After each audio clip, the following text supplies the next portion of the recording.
So let's get into some news here. Let's start with NFL news. Or ladies, I'm here on the show. And I'm here to do news videos, so we're going to get right into it. So, Chargers left tackle, this is from yesterday. Chargers left tackle Joe Alt, who has been recovering from a high ankle sprain, returned to practice yesterday. So, he practiced yesterday. C.D. Lamb, Pro Bowl receiver, said he's ready to return to the lineup Sunday against the Washington Commanders after missing the last 3 games with a high ankle sprain. For the second straight post-bye, Vikings QB J.J. McCarthy was listed as a limited participant, and Carson Wentz was listed as a full participant. So, it looks like Carson Wentz will be starting this week against the Philly Eagles. Kyler Murray and Marvin Harrison Jr. were both as limited participants in yesterday's practice. Brian Branch's 1-game suspension was upheld. Rashee Rice will make his season debut against the Las Vegas Raiders. So let's scroll up here. 49ers QB Mac Jones was a full participant in yesterday's practice. Brock Purdy was limited. So now let's move on to today's news. The Rams, they've ruled out receiver Puka Nacua, who has an ankle injury for Sunday's game in London versus the Jaguars. So big loss there for the Rams not having Puka Nacua. Coach Aaron Glenn says Garrett Wilson, Quantez Stiggers, and Cam Jones are doubtful for Jets Panthers. Try saying that second name 10 times fast. Wide receiver Jalen Coker for the Panthers' hamstring will be active on Sunday, so he will play for the first time this season. A roster move must be made Saturday as he comes off the injured reserve. After missing the past 2 games due to a calf injury, Panthers running back Chuba Hubbard is off the injury report, and he will play Sunday versus the Jets. We'll see how they utilize Chuba Hubbard and Rico Dowdle. Commanders head coach Dan Quinn told reports that Terry McLaurin is out for Sunday's game versus the Cowboys. Another game where Terry McLaurin doesn't play. Terry, after getting paid, his to-do list is nothing because he hadn't done nothing when he was playing, and now he's hurt. What is happening? Deebo Samuel, he said, end quote, we'll just have to see. When asked about playing Sunday, he said the heel is aggravating for sure. So, more injuries, for the Commanders offensively. If Deebo and Terry McLaurin are out, our defense better freaking cook, dude. I swear. Titans, they've ruled out wide receiver Calvin Ridley for Sunday's game versus the Patriots due to his hamstring injury. And not like he would make an impact anyways. Browns tight end David Njoku is out for Sunday's game versus Miami due to his knee injury. More Harold Fannin Jr. Sounds good to me. Colts wide receiver, they've ruled out wide receiver Josh Downs, wide receiver Ashton Dulin, and cornerback Charvarius Ward Sr. for Sunday's game versus the Chargers. And Sean McVay talked about Puka. He's making good progress. I'm very optimistic about hopefully having him ready after the bye week. I think he'll serve him well, and I have confidence in other receivers to step it up. So I think he'll probably maybe be back the week after. With J.J. McCarthy still recovering from his high ankle sprain, the Vikings once again will start QB Carson Wentz, who spent the first 5 seasons of his career in Philadelphia. Max Brosmer, the Vikings quarterback, will serve as the backup. And J.J. McCarthy will be the emergency third quarterback. The 49ers have placed Marquez Valdes-Scantling on the injured reserve list. Oh, great. Just what the 49ers needed, another injury. Cardinals receiver Marvin Harrison Jr., who is in concussion protocol this week, is off the injury report. He's good to go Sunday versus the Packers. The Chargers are listing offensive tackle Joe Alt as doubtful for Sunday's game versus the Colts. Wide receiver Quentin Johnson is not listed on the injury report for Sunday, and he is good to go. Coming off that hamstring injury, he's good to go. Tight end Brock Bowers is listed as doubtful, and wide receiver Jacoby Myers is questionable for Sunday's game in Kansas City. Is Brock Bowers' injury really that bad? I thought he would be back by now. Does he just not want to play? And Jacoby Myers is questionable. 49ers ruled out QB Brock Purdy and wide receiver Ricky Pearsall knee for Sunday night's game against the Falcons, and Mac Jones will once again get the start. The Bears, they expect wide receiver DJ Moore and running back DeAndre Swift to play Sunday against the Saints. So that's all we have from Adam Schefter. Let's see what we got from Ian Rappaport. So the Patriots Friday injury report. Stephon Diggs was a full participant, which is a good sign. The Giants Week 7 game statuses. The notable is really Abdul Carter with a hamstring injury. He's questionable. Doubtful is Darius Slayton with a hamstring injury. Really the notables here from the Giants injury report. Cowboys coach Brian Schottenheimer said Trayvon Diggs had an accident at his home last night. This is per John Machata, Cowboys reporter. He won't play Sunday. The hell did he do at his home? And he has a concussion. The hell did he do? My lord. Found a way to get hurt. That's why I'm so happy we found a place for Mom. They provide personalized support that makes it easier to... Mike McDaniels tells South Florida reporters all trade rumors are baseless currently, and that's unfortunate. Personally, this time of the year bothers me for the sake of individual players having where he's playing questioned by rumors. NFLPA President Jalen Reeves-Maben sent the following note to all players announcing the union has hired a search firm and promising transparency that kicks off the process of identifying its next executive director. Making the right decision on next leader is critical. So, see what we got from JPA football. So, Falcons receiver Ray McLeod was sent home, and it's unclear when or if he will return to the team. Head coach Raheem Morris called it a private matter. I don't know what he was doing. Man, his, 60 yards this year? Oh, man, that's going to hurt this team so bad. Totally.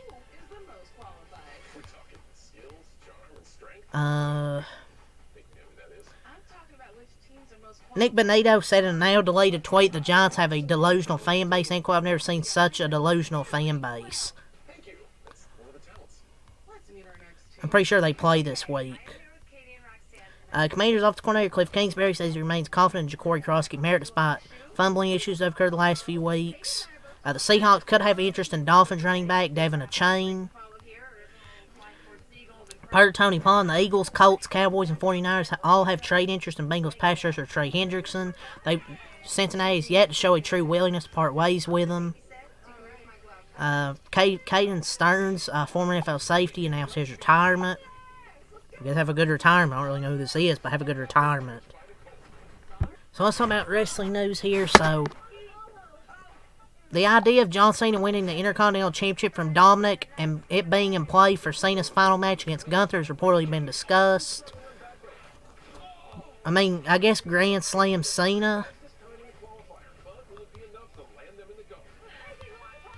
Maybe. I don't know. We'll see. He's never held the Intercontinental Championship, so maybe.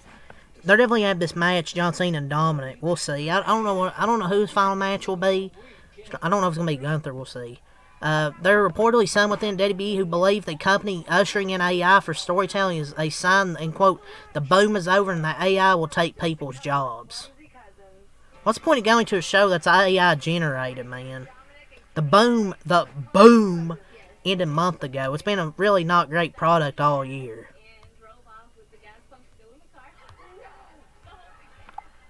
Freaking AI slop. Mercedes Moné is now officially the longest reigning AWTBS champion.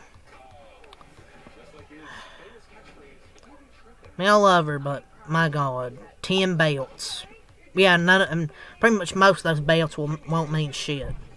The reported idea of those in WWE is that Chris Jericho is returning for a retirement tour and Hall of Fame induction, which I could see, him having a retirement tour could be cool. There was reportedly no interest in Wes Lee being used on the main roster, despite being ready for 5 years now, and as a result, he got cut from the company. Absolutely foul, a fumble right there, man. He would have been a great mid-carder.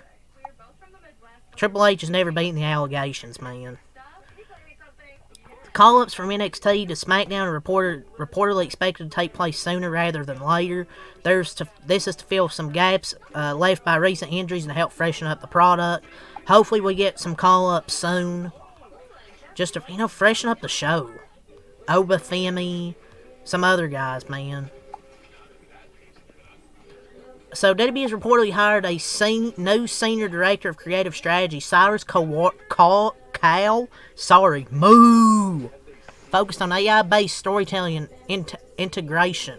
The AI services suggested Bobby Lashley should return as someone who was, end quote, obsessed with Japanese culture and history.